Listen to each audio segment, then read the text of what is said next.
कांटों का ताज। मुकद्दस मरकस की अंजील, उसका 15 बाब 16 ता 20 आयात तक।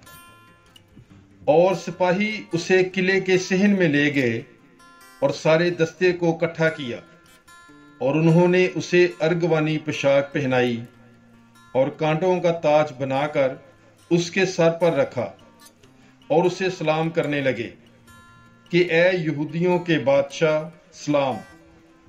और वो उसके सर पर सरकंडा मारते और उस पर थूकते और घुटने टेक कर उससे सजदा करते रहे।